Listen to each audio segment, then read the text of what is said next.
Hey folks, just going to go through this organizer first couple real quick. I want to look at this first problem, 6y minus 5 equals 7.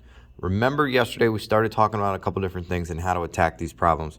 My biggest thing is I don't know what 6y, like what y actually is, but if you think about this, we know it has to be 12 because only 12 minus 5 gives me 7. Now we can think about this another way and we can prove the reasons why, and I'll show you what I mean here. And if we think about it like this, we might be able to do this problem without inverse operations. However, this breaks down once we get to harder stuff, really harder stuff. I want to list what's happening to y. Y is first multiplied by 6, then 5 is taken away from it.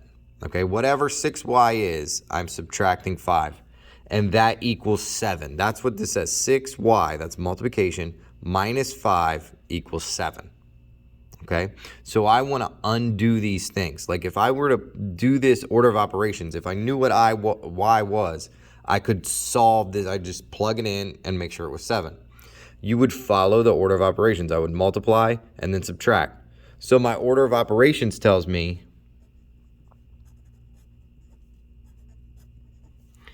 to do this, go down this way. But when I'm solving equations,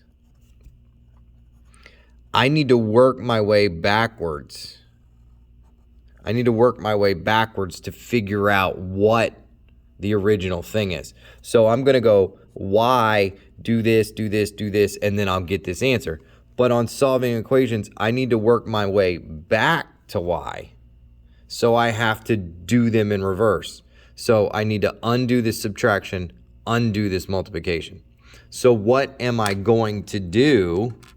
Well, I'm going to go backwards up this thing to go back to y.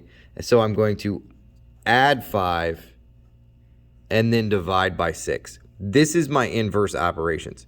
Knowing what operations there are helps me figure out what the inverse of them is. So as I look at this, 6y minus 5 equals 7. I'm going to start with the 5 minus 5, so I'm going to add 5. That's the inverse of subtraction. I do that to both sides. Now, I like to sometimes put a line through here, and it keeps, what I do on one side of the line, I do the other. Cool. So I have 6y, and these go away. They cancel each other out. Subtract 5, add 5 gets me at 0. 7 plus 5 is 12. Just like we said kind of before, like only 12 minus 5 is 7, so 6y has to equal 12. So I could figure out what y is. Now, my y and 6 are being multiplied, so I'm going to divide by 6. I show that like this. 6 divided by 6 is 1, so I have 1y equals whatever 12 divided by 6 is, and that is 2. The important thing to do here is substitute back and check. All right, so we're going to quickly just pop it in here.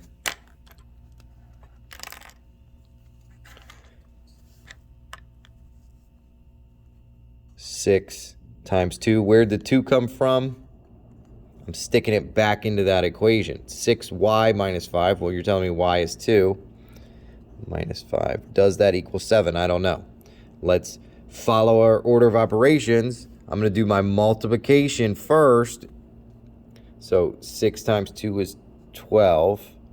Minus 5 is 7. Is that a true statement? Yes, that's a true statement. All right, cool. All right, let's try another one, but this one looks like division and addition. So it's the exact opposite of what we got going on there. What's happening between this m and this 5 and then plus 9 equals 11. And you can think about this. I don't know what m is, but when I divide it by 5 and add 9, it gives me 11. So I can kind of think about this as what number plus 9 gives me 11? 2 plus 9 gives me 11.